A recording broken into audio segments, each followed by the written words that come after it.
refugee population. And people don't realize that Kentucky is one of the largest refugee population processing isn't done in Kentucky. So we get a lot of refugees. The issues is on every industry is that we, and some states are doing better, Kentucky has to do better. We don't always accept accreditation from other countries. So we have lawyers and doctors and nurses that are cleaning motel rooms because that's the only jobs that they can get, even though we have the need of engineers, those people that's into that. So we're trying to figure out a way to get that workforce recognized so that they can enter our workforce. First thing they say when they get off the plane, when can I go to work? When can I go to work? And there's not that there. So any questions in regards to that? We're jumping in there. Can I ask one question? Yeah. What you mentioned Kentucky no longer being safe. Can you share a little bit Immigration more? aspects because of the other parts of the states where, and Glenn might be able to talk more about that people are migrating to bluer states because the immigration ICE concerns of being picked up by immigration. They feel safer in other parts of the country. So they're migrating to different parts of the country. So we're losing a percentage of that workforce. Thank you. Yes? You mentioned setting up programs with the local schools. Have you looked into programs with the community and technical colleges? And have you worked with like the Kentucky Career Centers, the workforce development agencies across the state, and even the area development districts that house a lot of that? Do you do any work with those that you know of? Yes, we do. We do a lot of work with them. So we have partnered with several of those colleges in their technical programs. So, for example, the biggest program, which is in the Bluegrass Technical Community College system, is called AMT, and it's Advanced Manufacturing Training. And what that has done is they have gone into contract with several companies, not just Japanese companies, but a lot of the Japanese companies have taken advantage of that, is where they train for 2 days at the college, and then they work for them in their manufacturing facility to do training on skilled trade, and then after they graduate, they're pretty much guaranteed a job. Some of our companies have that internally.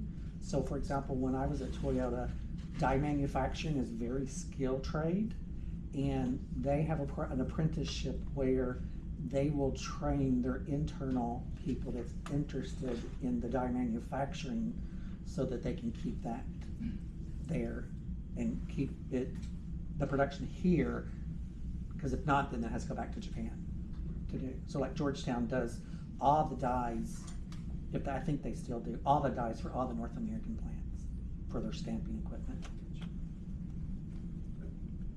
But that is one of the big issues, is that workforce, and where is it going to come from if same issues in Japan, exact same issues in Japan. Japan does not do very on immigration, and I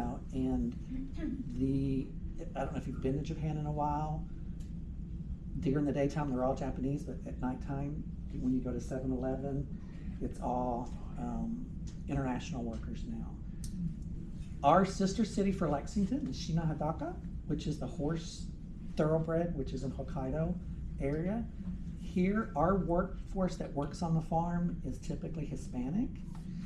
I asked that question in what is yours, and it's India. So a lot of Indian from India comes and is working, and you see a lot in Japan of more, but it's the same thing. Do we open up or do we stay closed? And that's a balance that Japanese are doing. The other issue, and I don't know if you know any statistics on this, is also male versus female. How many females have entered the workforce? I don't know what the number is at Toyota and Georgetown. It used to be 25% of the workforce is female, which is high. I don't know what it is at formerly Hitachi, or I mean, you've got 2 executives here that's in the Japanese. One of the things that we always had questions when the Japanese executives came, they noticed, oh my God, here's all these women. you know, so they're looking at how they can do that. There's lots of reasons why we can and Japan can't. They don't have a a childcare system per se as we do, which was interesting in his numbers because one of the benefits that Japanese companies offer here is subsidy for childcare to do.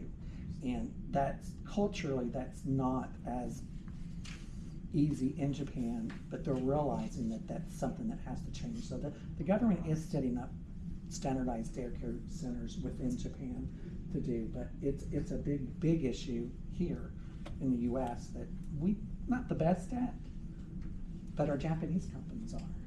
We are the best at it of all of our other manufacturing facilities of providing those benefits to do. And it would be interesting to know those numbers of this.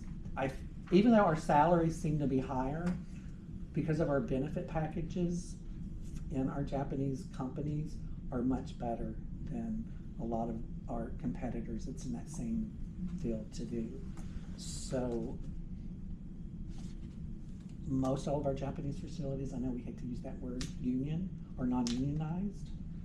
So when you look at why, it's because the salary package and the benefit package is above most of your other comparable manufacturing facilities that do that. Thank you, David. We got enough time? Yep, perfect. Yeah. Do you have one more slide you wanted to share?